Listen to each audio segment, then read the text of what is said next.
చాలా మంది ఆ అమ్మాయి తల్లిదండ్రులను తప్పుపడుతున్నారు. కానీ ఒక లాయర్ గా నేను ఈ విషయాన్ని డీప్ గా అనలైసిస్ చేసినప్పుడు నాకు ఒక విషయం అర్థమైంది.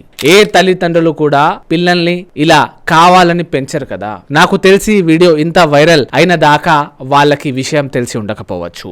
సోషల్ మీడియా ప్రభావం, ప్రస్తుతం ఉన్న జనరేషన్ ట్రెండ్ అంటూ మితిమీరిన స్వేచ్ఛ వల్ల ఇలా జరిగింది అని నేను అనుకుంటున్నాను.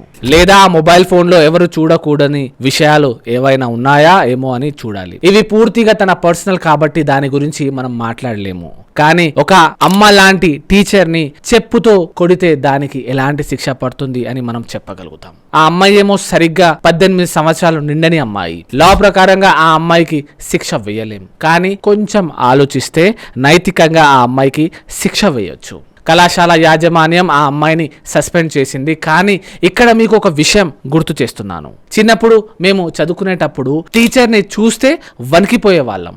ఒకవేళ టీచర్ అమ్మా నాన్నలకి చెబితే వాడు నా కొడుకు కాదు, చంపేయండి అని పేరెంట్స్ టీచర్స్ కే అప్పచెప్పేవారు. దాంతో మనకి ఇంకా భయం వచ్చేది. అవునా కాదా? కమెంట్ లో చెప్పండి. మరి ఇప్పుడు అలా కాదు. చిన్న పిల్లల్ని తాకకుండా 100 రకాల చట్టాలు వచ్చాయి. కానీ ఒక్క టీచర్ కి మాత్రం ఎలాంటి చట్టాలు లేవు. దీన్ని మొగ్గలోనే తుంచేయాలి అంటే ఒక తమ్ముడుగా చెప్తున్నాను, ఒక అన్నగా చెప్తున్నాను. మీ పిల్లలతో వీలైనంత ఎక్కువ టైం గడపండి. ఫోన్లు ఇచ్చేసి ఆహా మా పిల్లలకి అన్ని సౌకర్యాలు ఇచ్చామని మాత్రం మురిసిపోకండి. వాళ్ళని ఒక కంట గమనిస్తూ ఉండాలి. వాళ్ళకి మొదటి ఫ్రెండ్ గా మీరే ఉండాలి. వాళ్ళ అయిష్టాలు ఏంటో తెలుసుకోవాలి.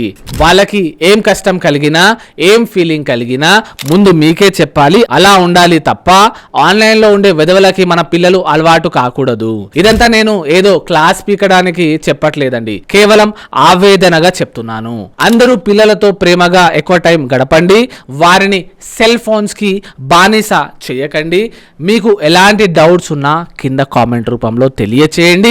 మీ ప్రేమ ఆశీస్సులు సబ్స్క్రైబ్ రూపంలో తెలియచేస్తారని మనస్ఫూర్తిగా కోరుకుంటున్నాను. నా వీడియో వల్ల కొంతమంది అయినా మారితే సంతోషపడతాను. ప్రేమగా మీ అడ్వకేట్ అలీ. ఇప్పటికైనా మారండి.